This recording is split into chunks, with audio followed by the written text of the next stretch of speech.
warahmatullahi wabarakatuh. Alhamdulillah rabbil alamin. Salatu wassalamu ala asyrafil anbiya wal mursalin wa ala alihi wa ashabihi ajmain. Amma ba'du. Pertama-tama marilah kita memanjatkan puja dan puji syukur kepada kehadirat Allah Subhanahu wa taala. Alhamdulillah, ngobrol sambil ngopi pada malam hari ini adalah malam yang ketiga. Kebetulan giliran saya memandu acara. Insyaallah kita akan bahas masalah Asyura. Saya sudah diingatkan Ambologo Ustaz, tanya kita narasumber moderator kau siap. Jadi insyaallah yang banyak nanti bicara ada di samping kanan saya. Insyaallah kami juga akan bisa menambahkan sedikit demi sedikit yang terkait dengan hari Asyura. Untuk itu kepada Bapak Ustadz Dr. Hayadi SAG MAG disilahkan dengan hormat. Baik, terima kasih Pak Haji Sodik. Bismillahirrahmanirrahim. Assalamualaikum warahmatullahi wabarakatuh. Alhamdulillah wa syukrillah wa la hawla wa la quwata illa billahil alil azim alladzi la yamutu abada wa dafa'tu ankumus su'a bi alfi la hawla wa la quwata illa billahil alil azim. Asyhadu an la ilaha illallah wa asyhadu anna Muhammadan abduhu wa rasuluhu la nabiyya ba'dah. Allahumma shalli ala Muhammad wa ala ali sayyidina Muhammad. Bapak Ibu hadirin yang dimuliakan Allah Subhanahu wa taala, insan mesra di mana saja berada, bahwa apa yang kita lakukan pada hari ini, pada malam ini, itu nilai ibadahnya luar biasa sekali. Yang pertama kata Nabi, man talabal ilma ila sa'atan, mendengarkan nasihat agama sesaat itu pahalanya sama kalau kita melaksanakan sholat sunnah banyaknya 1000 rakaat. Jadi kita duduk-duduk saja sambil ngopi mendengarkan nasihat agama itu 1000 rakaat ibadah sholat sunnah yang kita lakukan. Kemudian kalau kita mendengarkan seperti ini ada 3 yang kita isi. Pertama iman kita, yang kedua adalah akal kita karena ada ilmu, yang ketiga itu kita minum kopi, itu sudah diisi itu. Alhamdulillah, dan itu semua sudah terlaksanakan. Bapak Ibu hadirin yang dimuliakan Allah Subhanahu wa taala, kemudian syura itu dalam hari Asyura, asal katanya dalam bahasa Arab namanya asyara. Asyara itu 10 hari dalam bulan Muharram. Kenapa dikatakan syura? Itu karena ada terkait dengan kemenangan nabi-nabinya Allah Subhanahu wa taala. Jadi ada 10 nabi yang dimuliakan oleh Allah pada hari itu, dan 10 hari di bulan Muharram, dan 10 kejadian di bulan Muharram. Jadi semuanya 10-10, sehingga itu dikatakan adalah hari Asyura. Apa yang dilakukan hari Asyura? Kata Nabi, as-shaumul yaumal asyura wal anbiya'u yasumunahu fasumuhu. Berpuasalah dan bersedekahlah. Tambah 1 adalah berzikir. Itu lebih banyak kita lakukan. Yang pertama Nabi yang dimuliakan oleh Allah hari Asyura adalah Nabi Adam alaihissalam. Nabi Adam itu Bapak Ibu terusir dari sorga gara-gara memakan buah huldi bersama dengan istrinya. Lalu dia sampai ke bumi. Kemudian Nabi Adam bertaubat kepada Allah. Menjelang atau waktu asar dia bertaubat. Menjelang pada saat memasuki maghrib, itu taubatnya diterima oleh Allah Subhanahu wa taala. Jadi ada versi ulama di sini dalam kitab Tambihul Qulub bahwa Nabi Adam itu diterima taubatnya menjelang maghrib atau sudah masuk waktu maghrib. Inilah alasan kenapa tidak ada salat sunnah sesudah sholat asar. Maka ulama menafsirkan peristiwa sholat asar adalah peristiwa memakan buah huldi. Kenapa interval waktu antara maghrib dengan isya itu pendek? Karena waktunya Nabi Adam melaksanakan salat taubat kepada Allah Subhanahu wa taala. Jadi Nabi Adam itu sujud kepada Allah itu kurang lebih 40 tahun. Dia baca Rabbana zalamna anfusana wa illam taghfir lana wa tarhamna lanakunanna minal khasirin. Yang kedua adalah Nabi Nuh alaihissalam. Dimuliakan oleh Allah tanggal 10 Muharram hari Asyura. Itu pada saat terjadi banjir, air bah, maka orang-orang yang naik di perahunya Nabi Nuh alaihissalam itu yang selamat dari banjir. Itu kurang lebih berbulan-bulan lamanya sampai dia diselamatkan pada tanggal 10 Muharram hari Asyura, dan kapalnya Nabi Nuh sandar di daerah Judi. Kemudian 3 anaknya yang menyebar dari utara, selatan, kemudian barat, itulah yang membentuk koloni. Ada yang dari Bani Israel, ada yang membentuk yang namanya Yahudi dan Nasrani. Kemudian Nabi Nuh ada namanya Nabi Idris. Nabi Idris itu diklaim oleh Allah sebagai nabi yang paling bagus hubungannya kepada Allah, bagus hubungannya kepada manusia. Jadi itulah Al-Quran memberikan penjelasan hablum minallah, hablum minan nas. Hablum minallahnya Nabi Idris, dia berpuasa sepanjang tahun, tidak pernah tidak berpuasa. Dan hablum minan nasnya Nabi Idris itu adalah nabi yang paling jago menjahit, paling pintar menjahit, tapi setiap langganannya yang menjahit tidak dikenakan biaya, free, gratis. Cari penjahit yang bisa kasih gratis. Itu ilmunya Nabi Idris alaihi salam. Dan itu dimuliakan tanggal 10 Muharram hari Asyura. Kemudian Nabi Musa alaihissalam dimuliakan oleh Allah pada tanggal 10 Muharram hari Asyura. Itu pada saat Nabi Musa dikejar oleh Fir'aun. Lalu di depan itu ada laut, di belakang Fir'aun. Kata pengikutnya, ya Musa, kita hancur kalau begini. Di belakang Fir'aun, di depan kita laut, kita tidak tahu berenang. Bagaimana caranya? Kata Nabi Musa, saya tidak takut karena saya selalu bersama dengan Allah. Maka Nabi Musa tidak pernah mengatakan minta pertolongan kepada Allah, tapi Nabi Musa hanya menengadahkan kepalanya ke langit dan dia berkata, Allahumma lakal hamdu. Maka Allah mengisyaratkan kepada Nabi Musa untuk memukulkan tongkatnya ke bumi, lalu air laut itu terbelah. Menurut ahli sejarah dalam sejarawan Islam, bahwa yang disebut dengan hari Asyura, terbelahnya lautan sebagai jalanan Nabi Musa menyelamatkan dirinya bersama dengan pengikutnya. Lalu Fir'aun menyusul di belakang, lalu kemudian Nabi Musa kembali memukulkan tongkatnya, lalu air laut pun tertutup dan Fir'aun tenggelam. Setelah 1000 tahun, maka mayat Fir'aun yang diselamatkan oleh Allah karena dia berkata, Qala Rabbi Musa wa Harun. Maka itu ditemukan seorang arkeolog Perancis itu di daerah Tigrik, tempat makam para raja-raja Fir'aun waktu itu. Dan itu diyakini bahwa inilah muminya Fir'aun karena di dalam paru-parunya itu terdapat yang namanya air laut. Ada air laut yang ditemukan di situ, sehingga itulah yang diyakini bahwa inilah muminya Fir'aun. Itu yang sampai hari ini terpelihara di Museum Mesir. Kemudian ada nabi yang diselamatkan oleh Allah juga, Nabi Ibrahim diselamatkan pada saat dia dibakar Raja Namrus, dan itu terjadi pada tanggal 10 Muharram.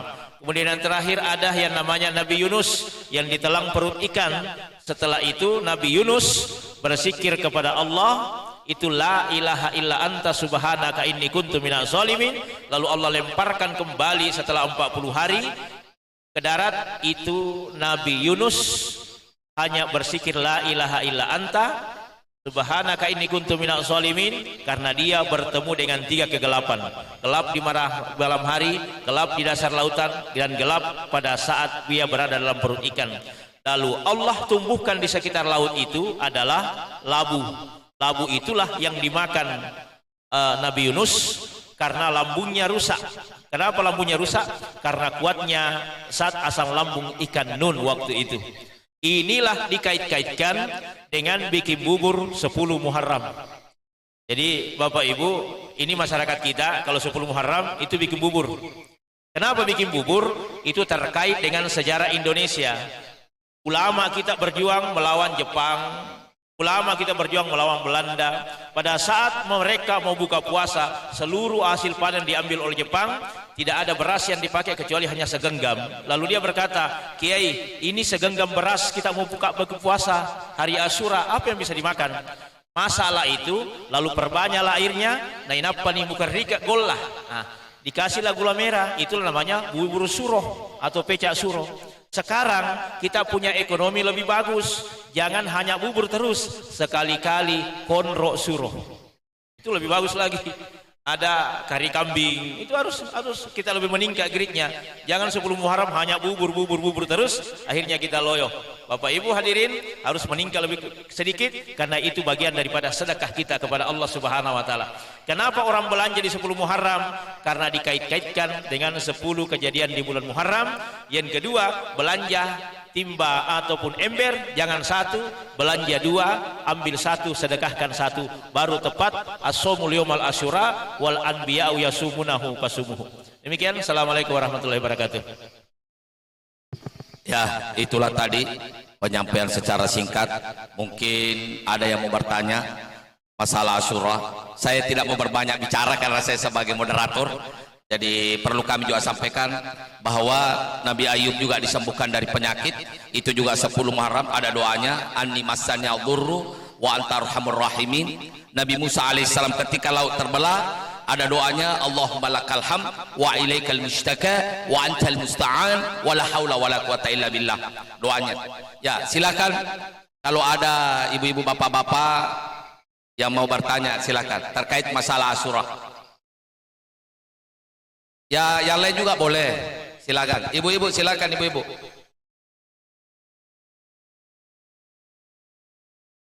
Ini sudah yang ketiga kali dan makan bersama Pak Ustaz sudah ke-7 kalinya. Alhamdulillah. Para masalah, any question please. Terima kasih, thank you very much. Assalamualaikum warahmatullahi wabarakatuh.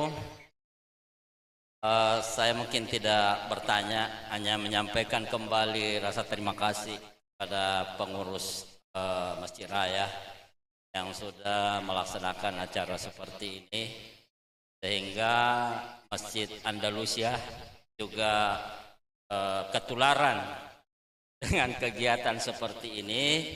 Dan insya Allah besok subuh kami juga mengundang pada Bapak Ibu yang berkesempatan untuk hadir di Jalan Atletik, kita menggelar berkah ya dengan berbagai rangkaian kegiatan, diantaranya salat berjamaah subuh dan dilanjutkan dengan tausiah oleh Ustaz Dr. Hayadi SAG MA.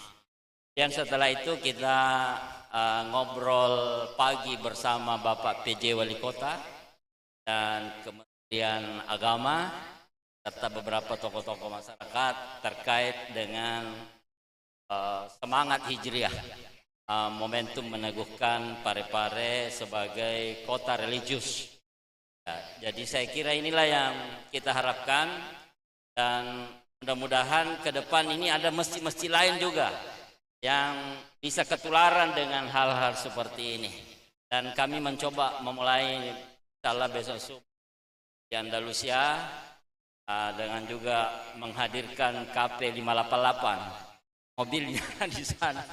Ya, jadi ini hal yang baik sekali untuk kita. Ada Pak PJ Wali Kota, ada Menteri Agama, dan ada tausiah. Kemudian intinya, ada juga Pak Wakil DPR besok telah bersamai kita selaku ketua KAHMI Kota Parepare. Intinya bahwa bagaimana kita ini saling menguatkan satu sama lain dalam mengalami kehidupan ini, karena kehidupan kita ini syarat dengan tantangan. Ya, Indonesia ini sudah darurat, bukan hanya darurat korupsi, darurat utang, juga sudah darurat judi online, darurat narkoba, darurat LGBT. Nah, inilah melalui momentum Muharram ini sebagai Asyura, momentum pembebasan. Bagaimana kita bisa terbebas dari judi online, terbebas dari narkoba, terbebas dari korupsi, ya, dan semacamnya. Saya kira itu saja penyampaian saya. Jadi kembali mengundang Bapak Ibu yang ada di rumah, sekiranya berkenan untuk hadir sholat subuh besok berjamaah di Masjid Andalusia Jalan Atletik, dan setelah itu kita ngobrol pagi dan ngopi pagi bersama Bapak PJ Wali Kota dan Kepala Kementerian. Assalamualaikum warahmatullahi wabarakatuh. Ya, terima kasih Rahmat Saleh mengundang juga saya secara mendadak sebagai moderator. Silakan, mungkin masih ada yang bertanya Pak. Silakan. Pakai kacamata Pak. Ya, sahibun nadhara. Ya, makasih moderator atas kesempatannya. Assalamualaikum warahmatullahi wabarakatuh. Alhamdulillah wa syukurillah wa la haula wa la quwata illa billahil aliyyil azim. Yang saya ingin tanyakan Pak Ustaz, di bulan Muharram ini sepertinya doa-doa pada dijabah ya. Kita melihat merunut daripada kisah para nabi, doanya Nabi Musa diterima, doanya Nabi Yunus diterima, doanya para nabi yang lain juga diterima. Nah, semoga di bulan Muharram ini para kandidat calon wali kota dan wakil wali kota juga ini banyak berdoa supaya yang hadir pada hari ini juga bisa diterima doanya, insyaallah. Ya. Nah, harapan kita, apakah yang saya tanyakan, apakah doa kita juga ini akan diterima bila mana kita berdoa? Nah itu, terima kasih, singkat dan jelas. Silakan Pak Ustaz. Luar biasa pertanyaannya. Menjadi catatan kami sampaikan bahwa acara ini kita siarkan langsung di Facebook dan di YouTube. Dan alhamdulillah banyak sekali yang menonton di acara kita. Silakan.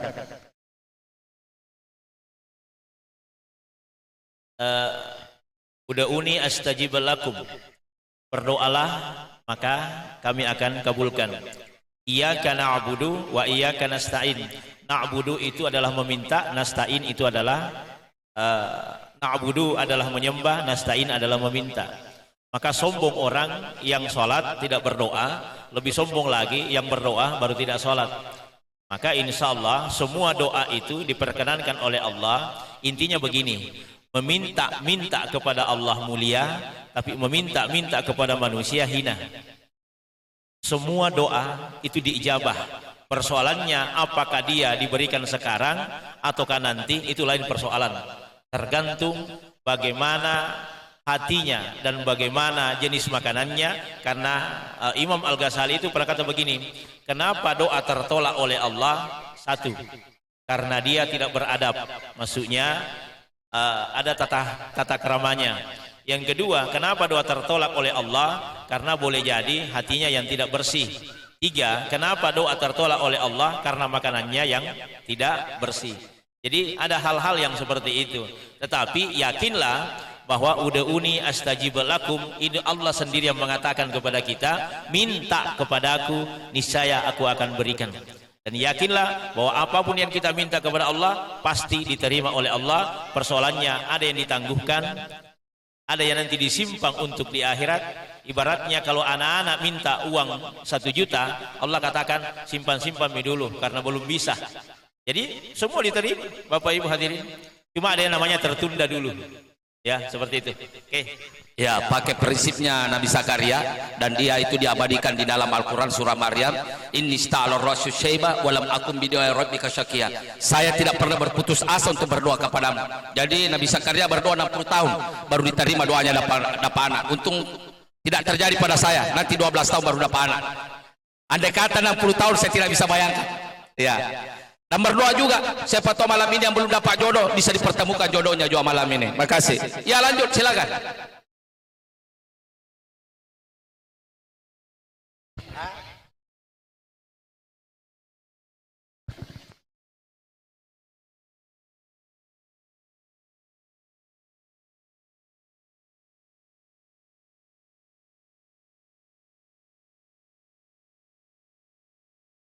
Terima kasih. Assalamualaikum warahmatullahi wabarakatuh. Kami ini perwakilan dari ibu-ibu, karena yang ini selalu bertanya bapak-bapak saja. Pertanyaan saya Pak Ustadz ringan saja. Ini di luar tema ya, masalah sholat. Pertanyaan kami ini pada saat kita ikut sholat berjamaah, maka kita sebagai makmum dalam membaca Al-Fatihah kita menunggu imamnya selesai atau kita mengikuti ayat per ayat. Kemudian yang kedua masalah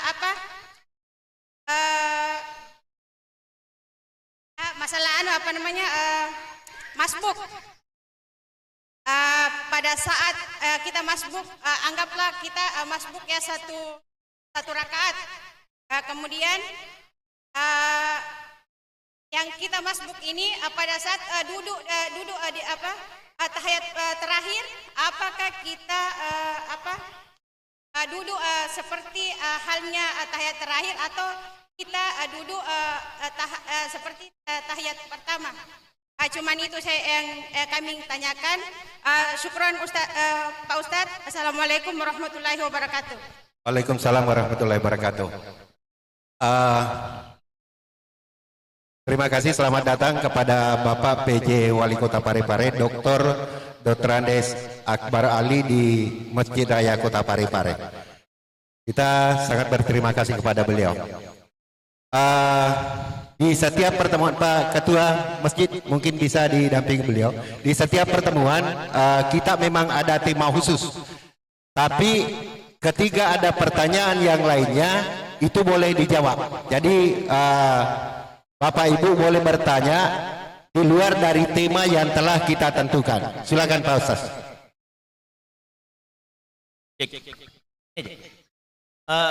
Baik Bapak Ibu hadirin, yang pertama tadi itu masalah sholat. Bagaimana itu dengan kita masbuk, apakah kita langsung ikut diri sendiri atau ikut imam? Sebelumnya kita jawab, selamat datang kepada Bapak Pejabat Wali Kota Parepare. Kasih atas kehadirannya, dan ini menambah support kepada tim dialog atau ngopi Masjid Raya atau ngobrol perkara iman. Insyaallah mudah-mudahan ini adalah keberkahan kepada kita semua. Yang pertama Bapak Ibu hadirin, itu ada hadisnya Nabi itu Bu mengatakan ju'ilal imamu liutammima bihi, lebih afdal mengikuti imam. Jadi kalau imamnya ruku, kita ruku, meskipun pada saat kita begitu masuk belum sempat baca Al-Fatihah, baru kita bismillah ataukah baru alhamdulillahirabbil alamin, tiba-tiba imamnya ruku, maka kita ikut ruku. Jangan menyempurnakan bacaan, ya. Karena itu hadisnya ini Bukhari Muslim, hadisnya sahih. Ju'ilal imamu liutammima bihi, lebih afdal mengikuti imam. Karena pada saat kita sholat, kita berkata itu makmuman lillahi ta'ala. Bukan mengatakan makmuman kepada diri sendiri, tidak. Tapi kita niatnya adalah imam. Sama kalau kita kunut. Kalau imamnya kunut, maka kita juga kunut. Kenapa? Karena kita ikut imam. Kecuali kalau imam tidak kunut, jangan ikut kunut. Karena imamnya tidak kunut. Beginilah kita beragama. Beragama itu bukan mengatakan kitalah yang paling benar, tapi beragama itu adalah mengikuti ulama. Makanya itu ada namanya moderasi beragama. Kita berada di tengah-tengah. Tidak boleh kita memihak kanan atau kiri. Yang jelas kita berada di tengah-tengah. Paham itu harus kita bawa. Kenapa? Kalau ini bagus, insya Allah cara beragama kita tidak pernah ada mengkafirkan, tidak pernah ada mengatakan seperti ini dan itu. Yang jelas kenapa? Kita lurus-lurus saja. Kemudian masbuk. Pada saat kita masbuk, apa yang kita dapat? Kalau kita dapat rakaat terakhir ataukah kita salam terakhir, kan yang kita dapat tetap dihitung berjamaah. Itu ya. Tetap dihitung berjamaah. Meskipun hanya terlambatnya tinggal sujud terakhir atau salam terakhir saja. Pada saat dia duduk tiba-tiba sudah salam, tetap masih ikut berjamaah namanya, dan pahalanya tetap 27 derajat. Demikian Bapak Ibu. Ya, dalam hadis dikatakan salatul jamaati afdalu min salatil fardhi bi 27 darajah. Bahwa salat berjamaah itu lebih tinggi derajatnya 27 derajat dibandingkan salat sendirian. Saya tidak mau berpanjang lebar karena moderator. Silakan kalau ada mau bertanya. Silakan.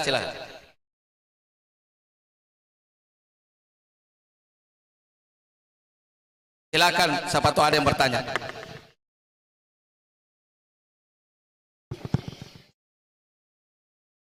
Oh ya.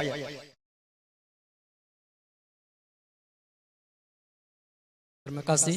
Assalamualaikum warahmatullahi wabarakatuh. Singkat saja Pak. Jadi lanjut dari penjelasan dari Bapak masalah imam. Setiap makmum itu harus mengikuti imam. Nah saya pernah sholat Pak di salah satu masjid. Imamnya duduk, sedangkan makmumnya berdiri. Karena sakit.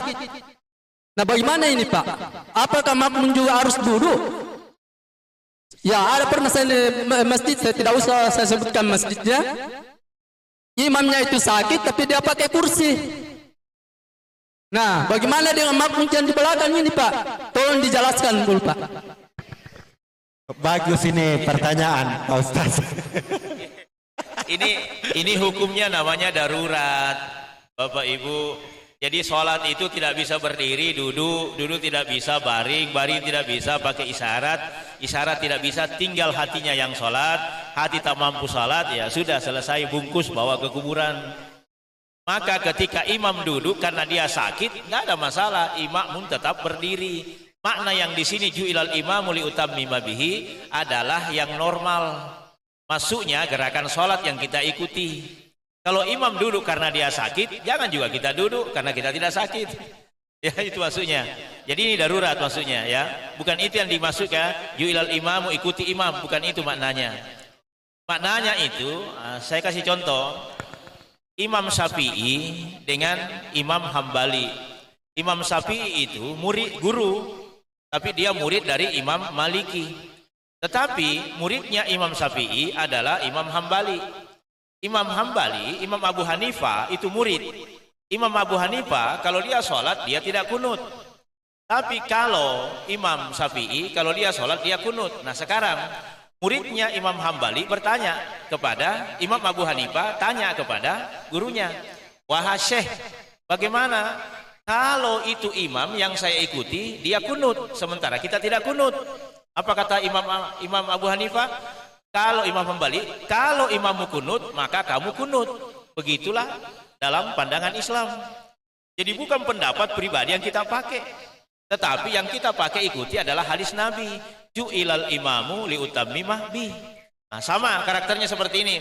Ada yang baca basmalah, ada yang tidak. Itu beda penafsiran dan beda memahami hadis. Hadis yang pertama dari Anas bin Malik. Saya mendengarkan Rasulullah menjaharkan basmalahnya. Datang Aisyah, saya samar-samar hanya mendengarkan basmalah. Datang Uqala, dia berkata, saya tidak mendengarkan Nabi membaca basmalah. Jadi sudah ada 3 karakter di sini dalam pemahaman hadis. Kenapa Anas? Karena dia di belakangnya Nabi. Kenapa Aisyah? Perempuan bagian belakang. Tidak ada maik waktu itu. Kenapa Uqala? Uqala tidak mengatakan saya tidak mendengarkan, karena memang Uqala itu terkadang terlambat masuk di masjid. Jadi sudah 3 pemahaman, itu sudah 3 berbeda. Maka kalau ini yang kita mau pertegas, aduh, punya memahami agama itu, ya. Laksanakan saja, lana amaluna walana amalukum. Jadi itu kondisinya darurat, ya. Memang beda cara memahami orang, tetapi insya Allah kita sepakat sholat subuh itu 2 rakaat, itu saja. Persoalan kulit-kulitnya silahkan, tidak ada masalah. Oke. Ya, dalam kaidah usul fikih ada 40 itu yang disusun oleh Imam Syafi'i. Ad-daruriyatu tubihul mahdzurat.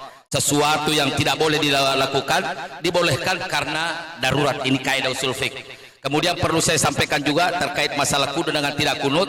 Itu Profesor Dr. Buya Hamka dengan Idan Khalid sama-sama satu tokoh NU, satu tokoh Muhammadiyah. Ketika tokoh NU ini jadi imam, ditanya siapa di belakang? Oh, tokoh Muhammadiyah. Dia tidak kunut karena Profesor Dr. Buya Hamka. Ketika Profesor Dr. Buya Hamka kunut, tidak kunut. Tambahan ini, dia tidak kunut. Karena kenapa? Karena di belakang saya tokoh Muhammadiyah. Ini tambahan karena supaya lebih semangat. Silakan kalau ada bertanya lagi. Silakan. Pak Asis. Ibu, terjawab tadi pertanyaannya Bu ya. Silakan. Jadi kalau imannya sakit, gerakan yang biasa kita ikuti. Terima kasih. Assalamualaikum warahmatullahi wabarakatuh. Sederhana saja nih Pak Ustaz pertanyaan. Biasa ini kan kalau kita salat itu kita harus ikut imam ya. Itu kan pasti kita imam.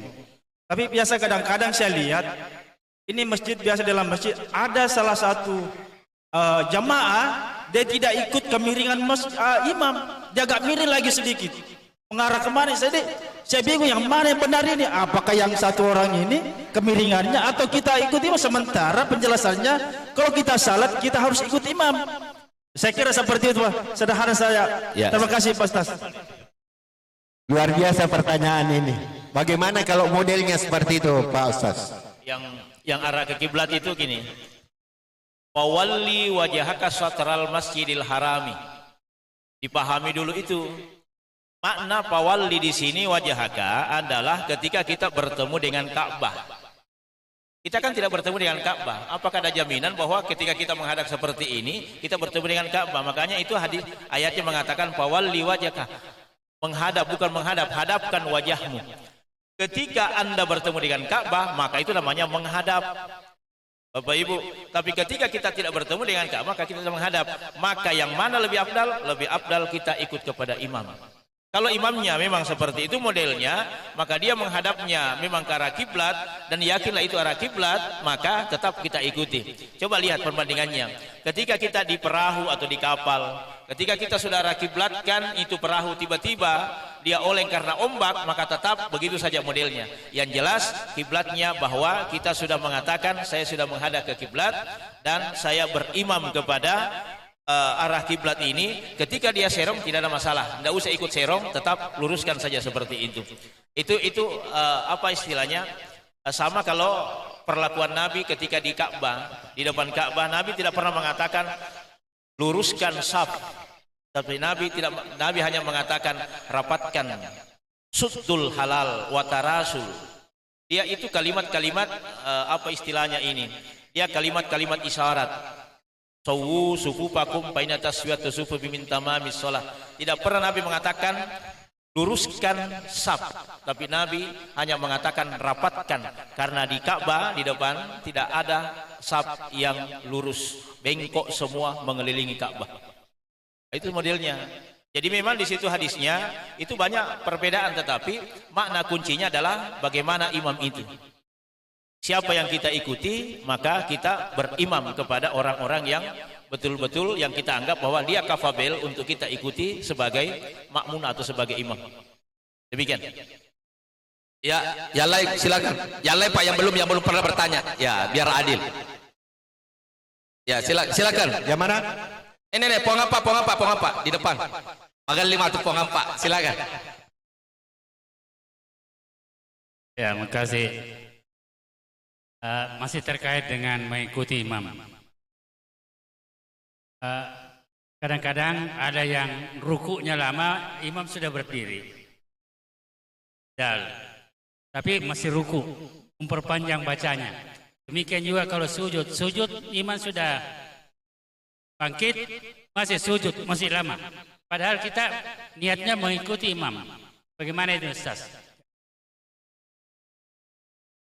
Kalau dua ulama panutan sekarang, Prof. Abdul Somad dengan Dr. Honoris Causa Adi Hidayat, itu kalau ada makmum, imam sudah berdiri atau imam sudah berhenti sujud, dia masih sujud, maka itu disebut makmun fasik. Fasik namanya itu. Kenapa? Karena dia tidak ikut perintah kalimat Allahu Akbar. Kalimat Allahu Akbar itu adalah kalimat bergerak. Pada saat kita sujud, Allahu Akbar, kemudian dia bangkit dari sujud, Allahu Akbar, dia masih sujud, berarti makmum itu namanya fasik. Kenapa? Dia sudah mendengar perintah bergerak tapi tidak bergerak. Coba kalau kita gerak jalan, Anda masih mau berdiri sebentar orang langkah tegak maju jalan, berarti Anda ketinggalan, Anda tidak dinilai. Itu kalau dewan hakim gugur. Kenapa? Tidak ikut perintah. Sama ketika ada keputusan yang dikeluarkan oleh pemerintah, lalu kita sepakat bahwa ini yang jadi aturan, lalu kita tidak ikut, itu namanya kita melanggar. Lampu merah sudah jelas tapi kita tidak ikut, kita akan kecelakaan. Itu maksudnya. Jadi aturan itulah ketika kita taat kepada aturan, itu namanya amal soleh. Amal soleh itu artinya amalan yang dikerjakan sesuai dengan aturan. Itu sholat 4 rakaat isya jangan kurangi dan jangan ditambah. Kapan ditambah berarti bukan amal soleh. Kalau kapan dikurangi juga bukan amal soleh, kecuali pengurangan ada yang ditentukan dalam keadaan musafir misalnya. Oke, demikian. Pak Ustaz Sodik, terakhir ini pertanyaan terakhir ya. Ya, makasih. Mohon maaf ini, tambah lagi Pak Ustaz. Saya melihat bahwasanya ngopi berjamaah ini sangat bermanfaat dan kita memberi apresiasi kepada panitia, khususnya pengurus Masjid Raya dan Radio Mesra. Saya melihat supporternya cuma ada 2 ya, Lagota Cafe dan Reso dan Amalia Catering. Kita harapkan ke depannya, kebetulan ada Pak PJ yang hadir. Terima kasih Pak PJ ya, apresiasi buat kami sebagai warga masyarakat Parepare kehadirannya. Semoga juga Pemkot bisa jadi sponsor nantinya Pak. Ya, jadi hanya 2 sponsor, mudah-mudahan kepada yang lain juga bisa, dan khususnya kepada Pemkot. Pertanyaan saya ini menarik Pak, terkait mengenai pilkada. Perlu dijelaskan Pak Ustadz terkait mengenai hadis ar-rasid wal murtasid finar. Ya, yang memberi sogok dan menerima sogokan itu sama-sama masuk neraka. Nah ini kebetulan live. Mudah-mudahan masyarakat Parepare bisa menerjemahkan daripada hadis ini. Dan ini sangat bermanfaat buat kita. Semoga masyarakat Parepare dan kota Parepare kedepannya bisa lebih baik. Karena kapan ini yang terrealisasi secara kontinu, kita tidak tahu bagaimana kedepannya dengan generasi-generasi yang bisa dan kapabilitasnya untuk bisa menjadi leader, pemimpin, tapi dia terbataskan oleh daripada dana yang tidak sanggup untuk diberikan kepada masyarakat. Terima kasih. Ya, kurang cede hadisnya Pak. Ar-rasi wal murtasi kilahuma finnar. Terima kasih. Ar-rasi wal murtasi finnar ya. Orang yang menyogok dengan orang yang disogok sama-sama masuk neraka. Lihat konteksnya. Jangan hanya memaknai secara teks. Ya. Kita harus kaji kembali dan analisa kembali ini. Makna menyogok yang dimaksud di sini, saya ini sarjana agama. Contoh ya. Lalu saya mau daftar masuk di Pemda, yang diterima cuma sarjana ekonomi. Saya kasih 50 juta, saya lolos. Itu saya menyogok namanya. Tapi kalau sekiranya saya sarjana ekonomi dan memang sarjana ekonomi diterima, maka saya memberi uang 50 juta, berarti saya ambil jatah saya daripada diambil orang. Dipahami ini? Lihat konteksnya. Mudah-mudahan dipahami ini. Ya, ini agak ngeri-ngeri sedap ini kalau kita bahas begini. Ya, itu yang dijelaskan Prof. Abdul Somad dalam sebuah kajian. Kami sama-sama dulu waktu di Batu Licin, sama dengan Haji Hisam. Tanya di mana itu orang yang menyogok pilkada? Lihat momennya. Kalau memang dia punya kapabilitas bahwa dia sanggup memimpin suatu daerah dan dia pakai uangnya untuk memenangkan itu dan dia memang layak, maka dia hanya mengambil haknya. Coba bedakan itu dengan menyogok dengan mengambil hak. Itu yang disebut. Jadi saya hanya memindahkan bahasanya. Ya, Prof. Abdul Somad. Itu saya kasih contoh saja. Saya bukan sarjana ekonomi, saya sarjana agama, tapi saya memberi 50 juta saya masuk, itu saya menyogok. Kenapa? Tidak sesuai, bukan hakku, saya ambil haknya orang lain. Tapi sekiranya saya sarjana ekonomi, lalu saya memberi, berarti saya hanya mengambil hakku. Siapa yang zalim? Panitia yang zalim waktu itu. Itu maksudnya. Jadi ada teks hadis, ada konteks hadis. Jadi itu sudah dipertanyakan di beberapa media itu, dan itu sudah framing itu. Ya. Dugaannya dengan pilkada ya tergantung. Kalau masyarakat cerdas dan dia tidak mau, karena ini sebenarnya masih abal-abal juga sebenarnya. Maka tidak ada salahnya menolak.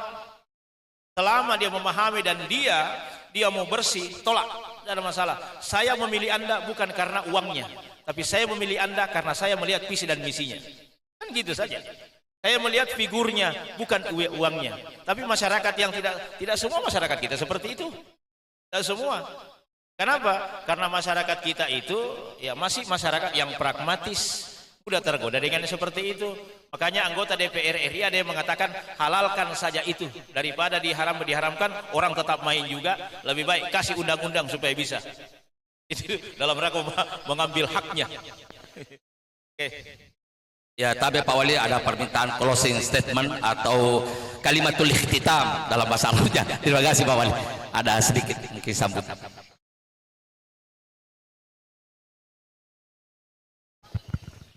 Baik, terima kasih. Assalamualaikum warahmatullahi wabarakatuh.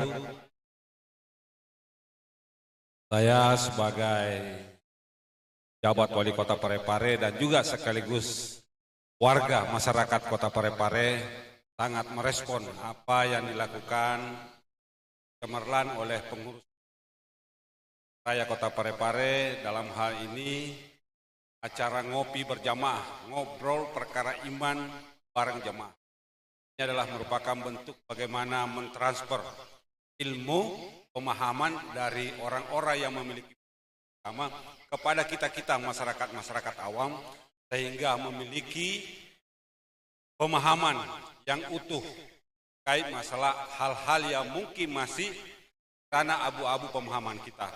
Dengan acara-acara seperti ini memberikan kejelasan kepada kita bagaimana berbuat, bertindak sesuai dengan tuntunan agama yang kita yakini.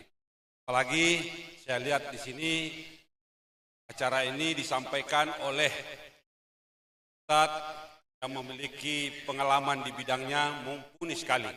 Jadi kalau selama ini kita cuma tahu beberapa ustaz ada di TV, ternyata apa yang disampaikan oleh Bapak Ustadz Dr. Jadi SAGMA ternyata tidak kalah. Bahkan saya bisa beliau kalahkan apa yang ada yang saya pernah lihat di TV.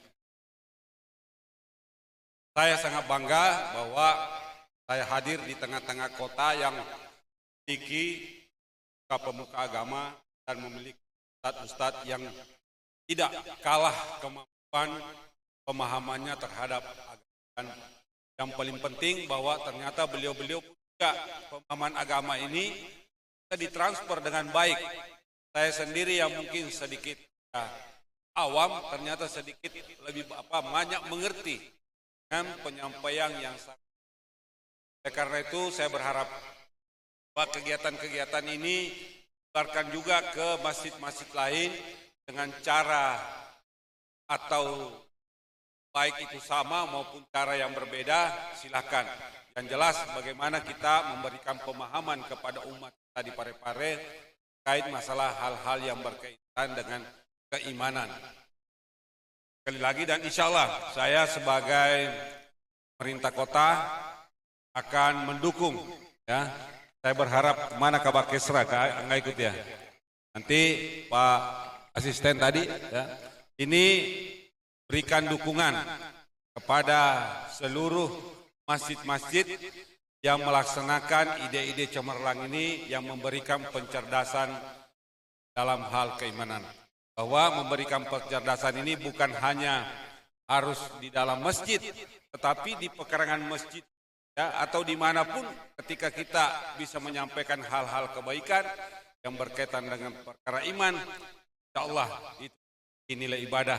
Baik kita sebagai pemberi ceramah dan termasuk kita yang mendengarkannya langsung maupun yang mendengarkan yang menyimak secara Zoom maupun tetangga sekitar kita ini yang mungkin tidak sengaja mengikuti acara ini tetapi masuk di telinganya apa yang disampaikan oleh Pak Ustadz, kita semua mendapatkan pahala untuk itu. Terima kasih sekali lagi, terima kasih kepada panitia dan seluruh jamaah. Mari kita hidupkan kegiatan-kegiatan yang baik seperti ini. Terima kasih.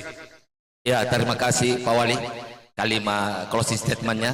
Dan insya Allah kami mengundang kembali subuh dan kebetulan Pak Wali sebagai narasumber di SDT Andalusia, insya Allah ya jam 5 subuh ditunggu. Terima kasih. Marilah kita tutup acara ini dengan membaca Alhamdulillah. Alhamdulillah Rabbil Alamin. Doa Ustaz, kita pimpin doa atau saya pimpin doa? Ya, mari kita barok. Bismillahirrahmanirrahim. Alhamdulillah Rabbil Alamin. Allahumma salli wa sallim ala Sayyidina Muhammad wa salli wa radiyallahu ta'ala kulli sahabati Rasulillah ajma'in. Allahumma ghafir lana, Allahumma ghafir lana, Allahumma ghafir lana wa liwalidina warhamhuma kama rabbawna sigara. Rabbana awzi'na an nashkura ni'mataka allati an'amta alayna wa ala walidina wa na'mal salihan tardah wa dakhilna bi rahmatika fi ibadika salihin. Allahumma farij al-ham, kashif al-gham, mujib ودوا مضطرين رحمن الدنيا والآخرة ورحيمهما أنت ترحمنا فارحمنا رحمة تغنينا بها عمن سواك ربنا آتنا في الدنيا حسنة وفي الآخرة حسنة وقنا عذاب النار ودخلنا الجنة مع الأبرار يا عزيز يا غفار سبحان ربك رب العزة عما يصفون وسلام على المرسلين والحمد لله رب العالمين ببركة الفاتحة. Assalamualaikum warahmatullahi wabarakatuh.